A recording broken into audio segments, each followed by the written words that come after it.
Welcome, I'm Dr. Sandhu from Business Management and Research Channel. In today's video, you will learn components of strategic management under total quality management perspective.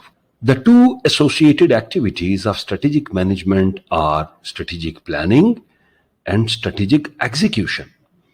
In the upcoming session, we will go through the two most important aspects of strategic management.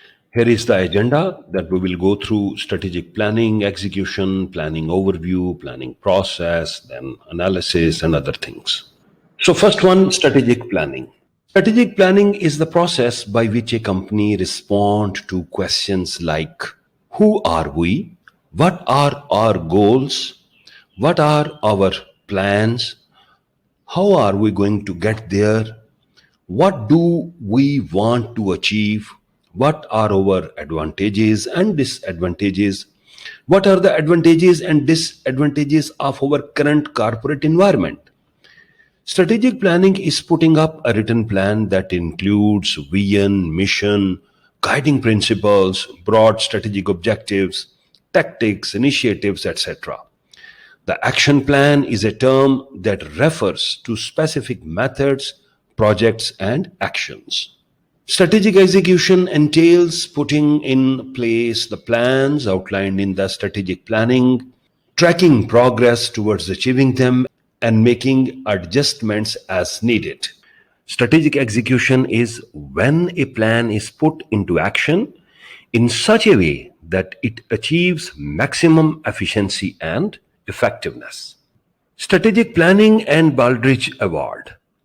The Baldrige Award emphasizes the need of incorporating total quality management principles into entire business strategy. Strategic business planning and plan deployments are addressed under the strategic planning area. It highlights that customer-driven quality and operational performance are critical strategic business issues that must be addressed as part of overall company strategy, as well as the importance of continuous improvement and learning in company work processes. Strategic planning's unique purpose is to link work processes with the company's strategic directions, ensuring that continuous improvement and learning reinforce the company's priorities. Strategic planning process. Strategic planning process comprised of 6 steps like SWOT analysis, developing vision, mission, guiding principles, developing the broad strategic objectives and action plans.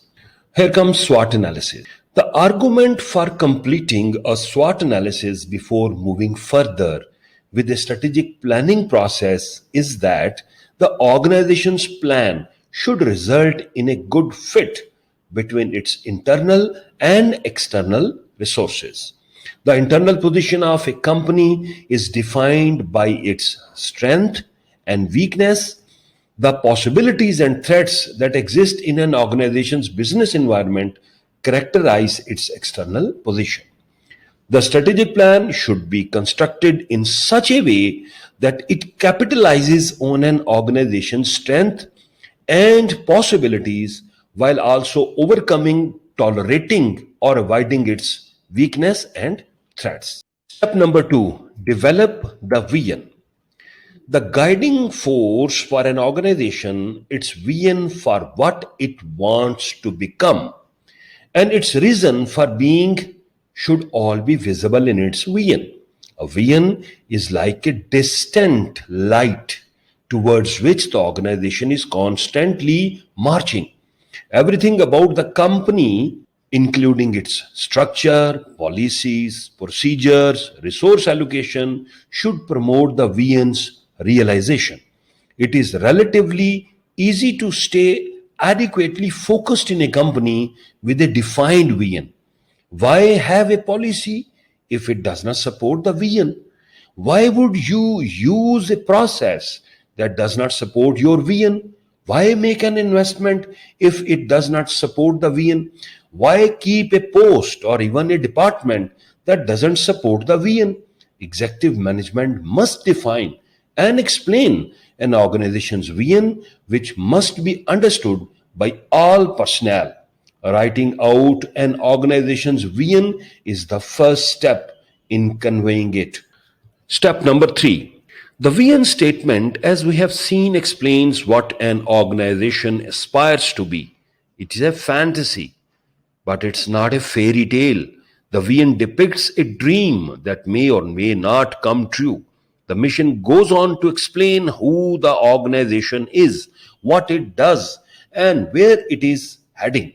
The guidelines should be followed while creating a mission statement for any organization.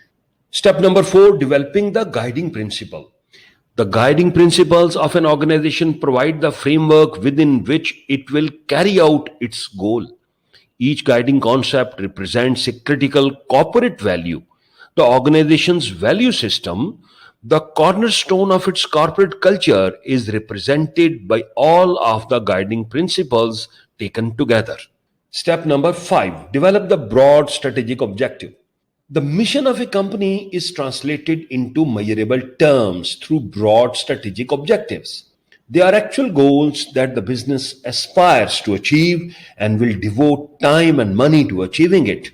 Although more defined than the mission, broad objectives are nonetheless broad.